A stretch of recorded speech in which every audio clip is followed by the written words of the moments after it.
ఉన్న బంగారాన్ని విడిపించి ఆ రోజు ఆన్లైన్ రేటుకే మేము కొంటాం. Sharma gold company. నమస్తే, వెల్కమ్ టు సుమన్ టీవీ. నేను మీ యామ్ని. ప్రస్తుతం మనతో ఉన్నారు ప్రముఖ ఆధ్యాత్మికవేత్త, ప్రముఖ జ్యోతిష వాస్తు పండితులు మాడుగుల శివప్రసాద్ గురుగారు ఉన్నారు. గురుగారితో మాట్లాడి మనకున్న సందేహాలను అడిగి తెలుసుకుందాం. నమస్కారం గురుగారు. ఆశీర్వచనం తల్లి. ఇప్పుడు జూలై నెలలో ఉండి కుంభరాశి వారికి ఏ విధంగా ఉంటుంది, పరిహారం ఏంటండి అసలు?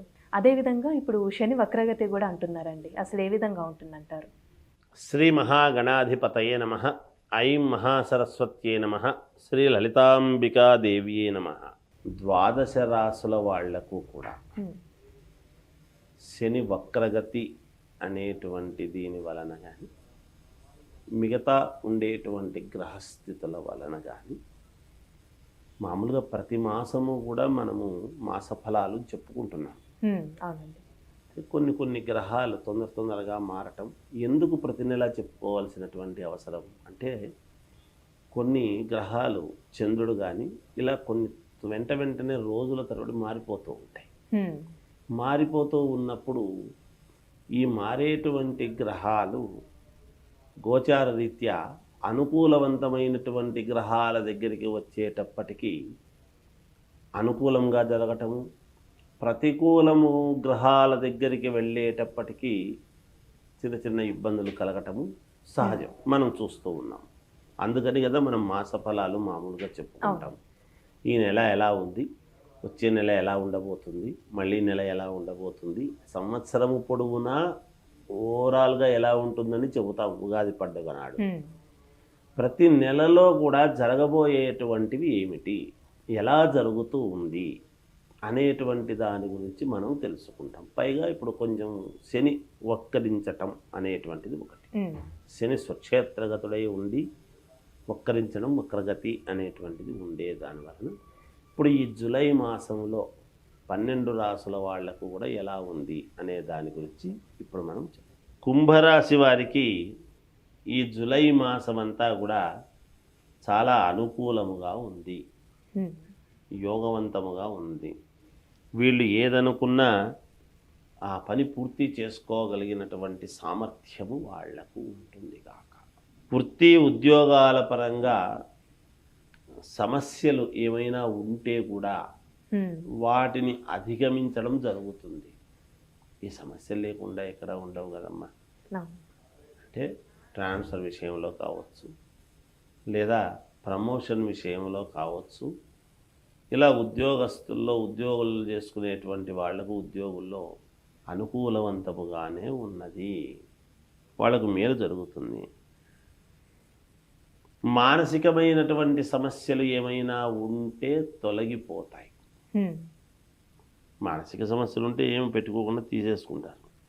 సన్నిహితుల నుండి ఆహ్వానాలు అందుతాయి. కావాల్సినటువంటి వ్యక్తులు ఎప్పుడో గుర్తుపెట్టుకొని పంపించేటువంటి వాళ్ళు కానీ, లేదా రెగ్యులర్గా కలిసే వాళ్ళే కానీ ఆహ్వానం అనేటువంటిది అందుతాయి కదా. అంటే శుభకార్యాలు జరిగే అవకాశం ఉందంటారు. శుభకార్యాలే కావచ్చు, ఇంకేదైనా మామూలుగా సహజంగా మామూలుగా బిజినెస్ పరంగా కావచ్చు, ఉద్యోగ పరంగా కావచ్చు, ఒక రకము అనడానికి ఉండదు, మామూలుగా కలవడం ఆహ్వానం ఉంది. విలువైన వస్తువులు అందుకుంటారు, మామూలుగా తెలిసిన వాళ్ళు తెచ్చి ఇవ్వడం చేయడం జరుగుతాయి. వ్యాపారపరంగా సమస్యలు ఎదురైనప్పటికీ ధైర్యవంతముగా నిలదొక్కుకోవటం అనేటువంటిది వీళ్ళకు గుండె ధైర్యం ఎక్కువ.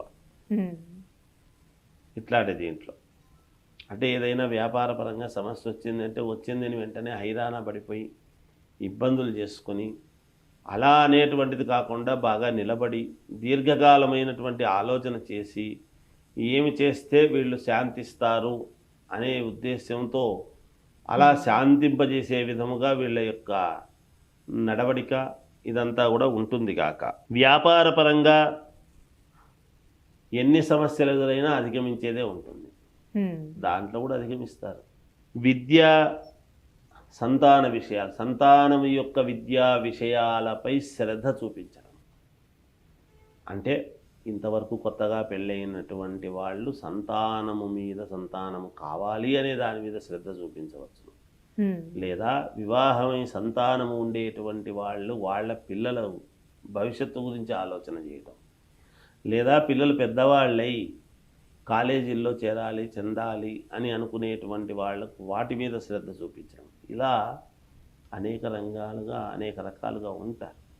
వాళ్ళ మీద కొంచెం శ్రద్ధ చూపించడం అనేటువంటిది జరుగుతుంది. స్థిరాస్తి వ్యవహారాలన్నీ కూడా లాభసాటిగా ఉంటాయి. స్థిరాస్తులు, వీళ్ళకు ఉండేటువంటి స్థిరాస్తులు ఎవరెవరికైతే ఉన్నాయో అవన్నీ చాలా లాభసాటిగా ఉంటాయి గాక. రుణ బాధలు తొలగిపోతాయి, రుణం అనేటువంటిది తీర్చేసుకుంటారు. కుటుంబ సభ్యులతో వినోద కార్యక్రమాలలో పాల్గొంటారు. ఆధ్యాత్మిక విషయాలపై దృష్టి సాధిస్తారు. ఇతరులకు సహాయ సహకారాలు వీళ్ళవి అందజేస్తారు. అలానే ఏమైనా ఆరోగ్య సమస్యలు అంటూ ఉన్నాయండి వీళ్ళకి? అనారోగ్య పరిస్థితులు అనేటువంటివి ఏమీ లేవమ్మా. కాకపోతే ఏదో డాక్టర్ దగ్గరికి వెళ్ళడము, ట్యాబ్లెట్ రాయించుకోవడము, సరేలే అనుకోవడము ఉంటుంది కాక, అంతేగాని ఇబ్బంది అనేటువంటి మాట ఎట్టి పరిస్థితుల్లోనూ లేదు. పైగా సంఘములో గుర్తింపు మళ్ళా మమ్మల్ని పట్టించుకోలేదు అని అనుకునేటువంటి వాళ్లకు పిలవటము, సంఘములో గుర్తింపు ఇవ్వటము జరుగుతుంది. తద్వారా మానసికమైనటువంటి శాంతి కలుగుతుంది.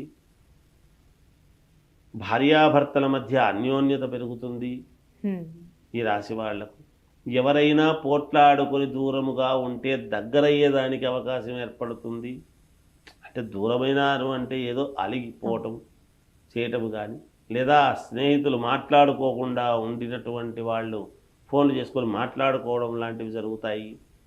శాలరీ పెరిగే విధముగా ఉంటుంది. స్థానచలనం ఒకవేళ కలిగితే కనుక ఒక ఉన్నతమైనటువంటి స్థితికి వెళ్ళమని ఆర్డర్లు పై ఆఫీసర్లు వేసేటువంటి విధానముగా ఉండవచ్చును. శుభకార్యాలకు సంబంధించినటువంటి నిర్ణయాలు మాట్లాడుకుంటారు, చేస్తారు. నెక్స్ట్ మంత్ చేయాలి అని ఒక నిర్ణయం తీసుకుంటారు. కొన్ని విషయాలలో గుంభనంగా ఉంటారు, ఎవరికి తెలియకూడదు అని. కానీ మళ్ళీ అవి వాళ్ళే చెప్తారు మళ్ళా తప్పకుండా. ఇంకా మెరుగైనటువంటి ఫలితాలు కావాలి అనుకునేటువంటి వాళ్లకు ఈ రాశి వాళ్ళు మీ ఇంటి దేవుణ్ణి మీరు స్మరించుకోండి, మీకు మేలు జరుగుతుంది. ఇంటి దేవుణ్ణి, ఎవరి కులదేవతను వాళ్ళు స్మరించుకుంటే మేలు జరుగుతుంది కాక, ఆలయం ఉంటే గుళ్ళకు వెళ్ళవచ్చును, వాళ్ళకి తోచిన అభిషేకాలు అవి చేసుకోవచ్చును. అలా అనుకూలవంతముగానే ఉన్నది వీళ్ళకు. ఇంకా ఏదైనా ఆలోచనలు ఉంటే వాళ్ళ వ్యక్తిగతమైనటువంటి జాతకాలను పరిశీలన చేసుకుని పరిహారాలు ఉంటే కనుక చేసుకుంటే మేలు జరుగుతుంది గాక. చాలా చక్కగా తెలియజేశారండి, ధన్యవాదాలు మీకు. సుమన్ టీవీలో మీ పర్సనల్ అండ్ బిజినెస్ ప్రమోషన్స్ కోసం కింది నెంబర్కి కాంటాక్ట్ చేయండి.